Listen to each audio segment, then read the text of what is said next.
આજના ભાગદોડ ભર્યા જીવનમાં આપણી સૌથી મોટી ચિંતા હોય છે કે વજન ઘટાડો. તો આપણે ઘણીવાર જીમ જઈએ છીએ અને ડાયટિંગ કરીએ છીએ, પણ મૂંઝવણ ત્યાં થાય છે કે રોજિંદા ખોરાકમાં શું ખાવું. તો ભારતીય ઘરોમાં સવારના નાસ્તામાં પુડલા અને લંચ ડિનરમાં રોટલી અનિવાર્ય છે. પણ શું તમે જાણો છો કે જો તમારા વેઇટ લોસ ગોલ બંને બેસન, સૂજી અને ઘઉંમાંથી કયો વિકલ્પ સાચો છે? તો આપણે આ ત્રણેયનું વિજ્ઞાન સમજીશું અને જાણીશું કે વજન ઉતારવા માટે કયું સુપરફૂડ બેસ્ટ છે. નમસ્કાર દર્શક મિત્રો, BS9 TV ન્યૂઝમાં આપની સાથે હું છું નેહા પટેલ.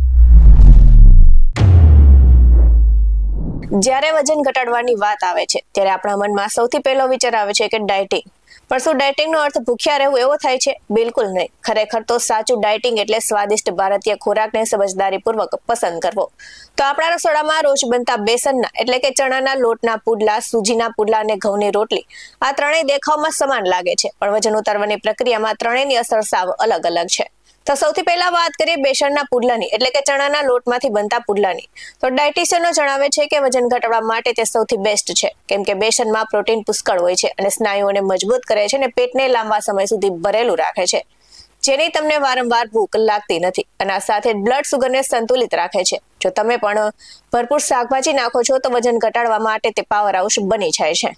તો બીજો વિકલ્પ છે ઘઉંની રોટલી, જે આપણા ખોરાકનો મુખ્ય હિસ્સો છે. તો રોટલીમાં કોમ્પ્લેક્સ કાર્બોહાઈડ્રેટ્સ અને ફાઈબર જોવા મળે છે, જે ધીમે ધીમે ઉર્જા આપે છે. પણ યાદ રાખો કે જો તમે વજન ઘટાડવા માંગો છો તો રોટલીની સંખ્યા મર્યાદિત રાખવી પડે અને રાત્રે વધુ રોટલી ખાવાથી વજન વધી શકે છે, કારણ કે તેમાં કાર્બોહાઈડ્રેટ્સ વધુ જોવા મળે છે. અને ત્રીજું છે કે સોજીના પુડલા એટલે કે રવાના પુડલા. તો ઘણાને લાગે છે કે સોજી હલકી છે એટલે વજન ઉતારશે. તો સોજી પચવામાં સરળ છે, પણ તેમાં પ્રોટીન અને ફાઈબર ઓછા હોય છે, જે જલ્દીથી પચી જાય છે, એટલે તમને ફરીથી ભૂખ જલ્દી લાગે છે. માટે વજન ઘટાડવા માટે તે બેસન જેટલો જ અસરકારક વિકલ્પ નથી. જો તમારે પણ ઝડપથી અને હેલ્ધી રહેવું હોય અને વજન ઘટાડવું હોય તો બેસનના પુડલા એક ક્લિયર વિનર છે. અને સવારના નાસ્તામાં શાકભાજી વાળા બેસનના પુડલા ખાઓ અને બપોરના જમણમાં 1 થી 2 રોટલી ખાઓ અને સાથે જ પુષ્કળ સલાડ અને દાળ લો. તો રાત્રિના ભોજનમાં તમે બને એટલું હલકું જમવાનું રાખો. યાદ રાખો કે ખોરાક ગમે તે હોય, તેને બનાવવાની રીતમાં ઓછું તેલ સૌથી મહત્વની ભાગ ભજવે છે.